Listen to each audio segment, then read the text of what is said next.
आज मैं वट सावित्री पूजा की स्टेप बाय स्टेप विधि लेकर के आई हूँ जो सबसे करने में सरल है। और वो तीन कौन सी चीजें हैं जो वट सावित्री व्रत में महत्वपूर्ण मानी जाती है। तो चलिए पूजा की शुरुआत करते हैं। तो यहाँ पे जमीन पर आसन बिछा लिया था और हम घर से जल का लोटा भर कर ले आए थे। तो सबसे पहले पूजा स्टार्ट करने से पहले भरे हुए जल के लोटा से हमको चारों तरफ परिक्रमा करते हुए पानी बरगद के पेड़ में हम दे देंगे।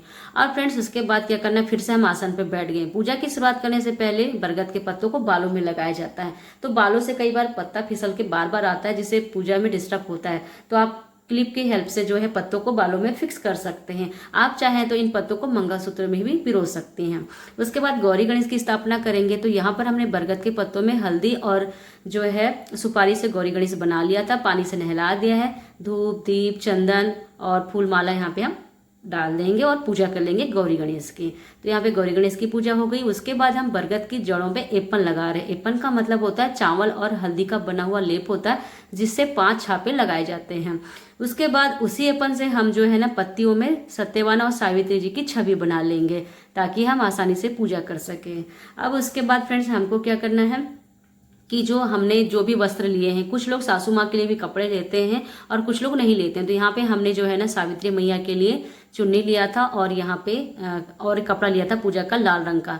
तो आज वट सावित्री के दिन कपड़ों में गांठ नहीं बांधी जाती, धागों में भी गांठ नहीं बांधी जाती, इसलिए हमने यहाँ पर होल्ड कर दिया। उसके बाद यहाँ पे भोग लगाने लग गए। भोग में आप कुछ भी बना सकते हैं लेकिन 16 बरगद के फूल बनाना जरूरी होता है जो चावल के गेहूं के आटे और गुड़ के साथ में बनाए जाते हैं। और फिर इसके अलावा कुछ भी पकवान आप रख सकते हैं। खरबूजा मेन मायने रखता है तो खरबूजा भी चढ़ा दिया है।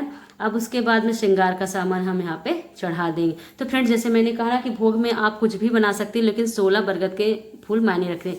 तो उसके बाद यहाँ पे 16 श्रृंगार भी अर्पण कर देंगे। जो 16 श्रृंगार आप लोगों को भी पता है कि 16 श्रृंगार में कौन कौन सी चीजें आती हैं।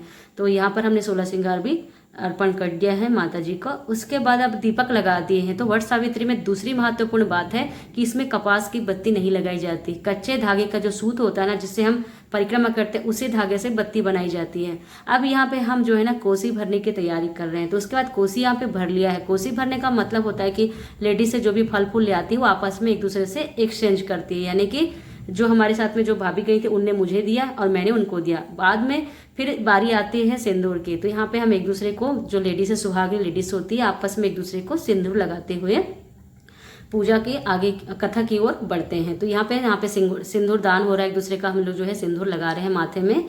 अब फ्रेंड्स इसके बाद जो है ना यहाँ पे सिंदूर दान हो गया। अब इसके बाद हमको क्या करनी होती, कथा पढ़नी होती। कथा कहानी यहाँ पर हम पढ़ लिए हैं। कथा के बाद थोड़ा सा उपले होते उसको जला करके हमने पानी का छींटे दे करके उसमें हमने भोग लगा दिया। थोड़ा थोड़ा सा भोग जो हम सामान लेके आते उसे तोड़ करके आग में डाल दिया है। और उसके बाद आरती कर दी है। आरती करने के बाद माता जी को यहाँ पे हम लोग जो बिजना लेकर के आते हैं ना पंखा, उसे हवा देते हैं। तो हवा 5 से 6 7 बार आप अनगिनत भी दे सकती हैं। और लास्ट में होता है सुहाग लेना। तो यहाँ पे माता जी को सुहाग लगाया जाता है। उसी पल्लू से जो है ना हम अपने मांग में और माथे में भरते हैं और बाद में मांग में भरने के बाद में बरगद के पेड़ से इस तरह से मिलन किया जाता है। तो इस तरह से जो है ना वट सावित्री की पूजा की जाती है सिंपल तरीके से। और जो फ्रेंड्स ओली जो भरते हैं ना हम लोग, उसको शाम को व्रत तोड़ने के बाद या दूसरे दिन आप इसको खा सकते हैं। आई होप आज का मेरा छोटा सा ब्लॉग आप लोगों को पसंद आया होगा। पसंद आया तो प्लीज लाइक कमेंट शेयर जरूर कीजिएगा।